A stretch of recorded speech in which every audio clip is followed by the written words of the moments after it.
உள்ள வந்து இங்க மாஞ்சிக்கிட்டு பேச மகனே. என் அப்பா சொல்லுவாரு, ஒரு கிஃப்ட் குதிரையோட வாயில தான் இருக்கும்னு. அது ஏன்னு இப்பதான் புரியுது. பழைய கென்டக்கில ஒரு டிராப் வேணுமா? இல்ல வேணாம். நீ நல்லா யோசிக்கிற. எனக்கு புடிச்சிருக்கு. இப்ப பிசினஸ்ங்கிறது ஒரு பேப்பர தள்ளுற விஷயம் கிடையாது. இது நம்மள அழுத்தாக்கிடும். ஆனா இத பத்தி நீ கவலைப்படாத. நீ என் ஆளு. ஓ யா. சரி. அவன கொஞ்சமா அழுத்தாக்குறதுக்கு ஒரு சில பாஸ்டர்டு எனக்கு தேவை. நீ பாக்குறத பார்த்தா அவன கொல்ல போறேன்னு நான் நினைக்கிறேன். வேற என்ன பண்ணலாம்? அவன் கண்ட்ரி கிளப்ல கோல்ஃப் விளையாடிட்டு இருப்பான். அந்த கன்ஸ் அலோவ் பண்ண மாட்டாங்க. அது பார்த்தா பாடி கார்ட்ஸ் இருப்பாங்க. நீ போய் அந்த A10s அடிச்சிட்டு வா. இப்ப இங்க நீ ஒரு மெம்பரா மாறலாம். அதுக்கு உனக்கு தேவை ஒரு நல்ல ட்ரெஸ். இப்ப இங்க பாரு மகனே, எனக்கு ஒரு பிரச்சனை இருக்கு. அதுக்கு நீ தான் எனக்கு உதவணும்னு நான் நினைக்கிறேன். நான் சரி பண்றேன் வெள்ளி. நோ, நான் உன்னோட திறமைய பத்தி தான் யோசிச்சுட்டு இருக்கேன்.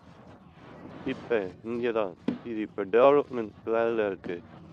இதுதான் நம்ம பாத்துக்க வேண்டிய ப்ராப்பர்ட்டி. இந்த புது ஆபீஸ் ஒரு வகையில பிளாக் பண்ணுதுன்னு சொல்ல வரீங்களா? நீ சீக்கிரமா புரிஞ்சுக்கிட்ட. இப்ப நான் கொஞ்ச நேரம் டவுனுக்கு வெளிய போகுறேன். அந்த ஆபீஸ் டெவலப்மெண்ட்ல சடனா ஏதாச்சும் மாற்றமோ, இல்ல கட்டமைப்பு சிக்கலோ ஏதாச்சும் ஏற்பட்டா, ஒரு சிவில் இன்ஜினியர் மாரி அடி எடுத்து வைக்கணும்னு ஆசைப்படுறீங்க. நான் சிட்டியோட முக்கியமான பகுதிய உங்களுக்காக காப்பாத்துறேன். உன்ன மாரி ஒருத்தன் தான் எனக்கு தேவைப்படுறான். Mister வெர்சட்டி, colonel. வந்ததுக்கு நன்றி. ப்ளீஸ் உட்காருங்க. யாரா? இல்ல. தேங்க்ஸ்.